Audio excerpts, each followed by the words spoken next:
दोस्तों इस वीडियो के अंदर बात करेंगे ओला इलेक्ट्रिक मोबिलिटी लिमिटेड के शेयर के ऊपर। क्या ओला का शेयर यहाँ से 40 रुपये जाएगा या ये शेयर आपको 10 रुपये तक गिरता हुआ देखने को मिलेगा? इस वीडियो के अंदर बात करेंगे। साथ में सीएमडी को लेकर काफ़ी बड़ा अपडेट आ रहा है। सीएमडी ने काफ़ी बड़ी घोषणा करी है, उसके ऊपर बात करेंगे। वीडियो बहुत इंपॉर्टेंट होगा, वीडियो को ध्यान से देखना। सबसे पहले दोस्तों मैं आपको बता दूं, एक क्रूशियल अपडेट जो मैं आपको देना चाहता हूं वो है कि जो honourable high court of Bombay है उन्होंने यहां पर स्टे लगा दिया है वारंट के ऊपर। अब ये वारंट क्या था? ये एक अरेस्ट वारंट था। किसके ऊपर? ओला के को फाउंडर मिस्टर भाविश अग्रवाल के ऊपर। और ये जो वारंट था ये किसने इशू किया था? डिस्ट्रिक्ट कंज्यूमर कमीशन ने साउथ गोवा के।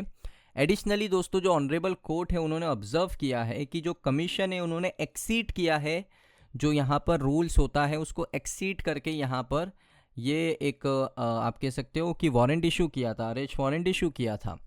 तो इसको लेकर दोस्तों यहाँ पर उसके ऊपर स्टे लग गया। अब यहाँ पर जो भाविश अग्रवाल है उनको कोई अरेस्ट नहीं करेगा, बिकॉज अरेस्ट वारंट के ऊपर ऑनरेबल हाई कोर्ट ने स्टे लगा दिया है, तो इसका कोई प्रॉब्लम आने वाला नहीं है। उसके बाद दोस्तों यहाँ पर ओला कुछ इम्पॉर्टेंट फैसले ले रहा है अपनी कंपनी को बचाने के लिए।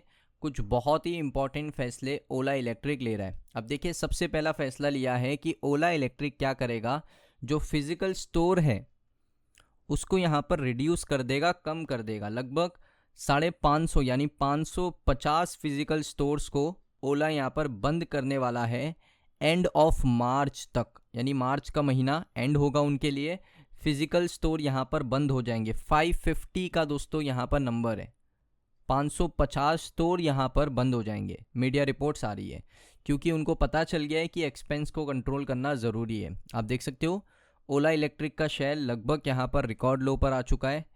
इकोनॉमिक टाइम्स ने ये रिपोर्ट किया कि यहाँ पर कंपनी ये प्लान कर रही है कि वो अपने फिजिकल स्टोर को 550 से कम कर देगी, यानी 550 स्टोर को यहाँ पर बंद कर देगी। ऐसा क्यों हो रहा है?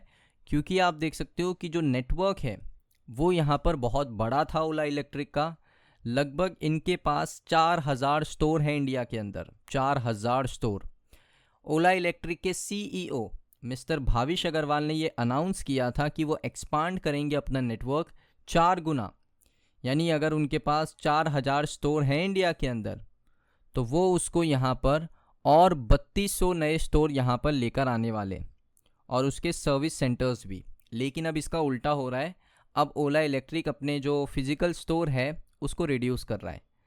तो उसके बाद दोस्तों क्या हुआ, जो सिटी है उसने अपना टारगेट प्राइस भी कट किया। लगभग 51% यहाँ पर टारगेट प्राइस कट किया। पहले 55 रुपये का टारगेट दिया था, अभी 27 रुपये कर दिया है, तो टारगेट प्राइस भी कट कर दिया है। तो ये बड़ा फैसला लिया है कंपनी ने कि वो 550 फिजिकल स्टोर को बंद कर देगा। उसके बाद दोस्तों यहाँ पर आप देख सकते हो ओला इलेक्ट्रिक ने लॉन्च किया नया अपग्रेड प्लान कि अपने कस्टमर को कैसे रिटेन किया जाए, अपनी सेल्स को कैसे बढ़ाया जाए। तो एक एक्सचेंज प्लान उन्होंने यहाँ पर लॉन्च किया है अपने पुराने कस्टमर के लिए। तो यहाँ पर जो एक्सचेंज प्लान है वो क्या है? तो ओला इलेक्ट्रिक ने दोस्तों इंट्रोड्यूस किया है एक नया अपग्रेड इनिशिएटिव, जहाँ पर कस्टमर के पास अगर पुराने जेन 1 या जेन 2 इलेक्ट्रिक स्कूटर है तो वो एक्सचेंज कर सकते हैं अपने व्हीकल एटलीस्ट जेन 3 मॉडल्स के साथ, जिसमें एक प्रीमियम वेरिएंट है जहां पर एडवांस 4680 भारत सेल टेक्नोलॉजी के साथ बैटरी आ रहा है। तो उसके साथ आप एक्सचेंज कर सकते हो। ये फाउंडर और जो सीईओ है भाविश अग्रवाल, उन्होंने एक्स के ऊपर इसको पोस्ट किया और बताया कि यहाँ पर इस तरीके से स्कीम होने वाली है। अपने पुराने कस्टमर को यहाँ पर क्या करना चाहते हैं, एंगेज करना चाहते हैं वापस दोबारा से, कि अगर आपके पास जेन 1 या जेन 2 का स्कूटर है, जनरेशन 1 जनरेशन 2 स्कूटर्स है इलेक्ट्रिक वाला, तो आप जनरेशन 3 स्कूटर्स हमारे से ले सकते हो एक्सचेंज में। तो इसकी भी टर्म्स एंड कंडीशन होगी कुछ ना कुछ। तो इससे लगता है कि कंपनी अपने पुराने कस्टमर को दोबारा से रीअट्रैक्ट करना चाहती है, दोबारा से अट्रैक्ट करना चाहती है, ट्रस्ट गेन करवाना चाहती है अपनी कंपनी के ऊपर। अब ये ओला ऐसा क्यों कर रहा है? ओला इस वजह से कर रहा है दोस्तों क्योंकि दिसंबर में किसी ने सोचा नहीं था कि दिसंबर का रिजल्ट आएगा Q3 का। उसमें किसी ने सोचा नहीं था कि कंपनी के इतने ख़राब परफॉर्मेंस आपको देखने को मिलेंगे। चाहे वो सेल्स हो, चाहे वो एक्सपेंस हो, चाहे वो मार्जिन हो, हर किसी चीज़ में कंपनी ने ख़राब परफॉर्म किया है। सेल्स तो बहुत ख़राब किया, 470 करोड़ ही सेल्स कर पाई। जो कंपनी पिछले साल सेम क्वार्टर में 1045 करोड़ की सेल कर रही थी, वही कंपनी इस क्वार्टर में 470 करोड़ की सेल करती है। आप खुद ही देख लो। जो कंपनी एक्सपेंस यहाँ पर बहुत ज़्यादा कर रही थी, वो कंपनी का एक्सपेंस आपको यहाँ पर इस रेशो के हिसाब से अगर आप देखोगे 470 741, इस रेशो पे देखोगे इतना ज़्यादा नहीं है। इस रेशो पे 200 करोड़ का डिफरेंस है।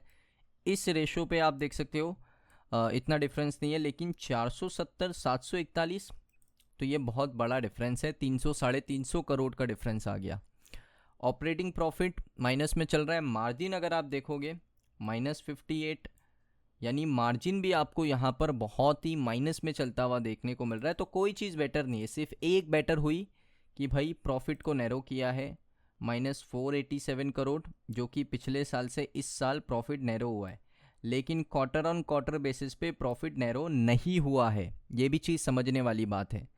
तो ये सारी चीज़ें देख कर ना ओला इलेक्ट्रिक के जो फाउंडर हैं, जो कंपनी के सीईओ हैं, जो मैनेजमेंट है, उनको थोड़ा डर लगने लगा है कि भाई अगर हमने सही एक्शन नहीं लिए, क्योंकि ईवी एक ऐसा दोस्तों आप प्लेटफॉर्म बन चुका है, एक ऐसा इंडस्ट्री आ चुका है ना, कंपटीशन बहुत है, पुराने प्लेयर्स बहुत अच्छा काम कर रहे हैं। तो उस वजह से जो न्यू एज कंपनी से लाइक ओला, उनको काफ़ी ज़्यादा नुकसान झेलना पड़ रहा है। तो इसका सल्यूशन आपको निकालना पड़ेगा। अगर आपने इतनी स्क्रैच से कंपनी बनाई है तो आपको इसका सल्यूशन निकाल के देना पड़ेगा, तभी जाकर आप अपनी कंपनी को बचा सकते हो।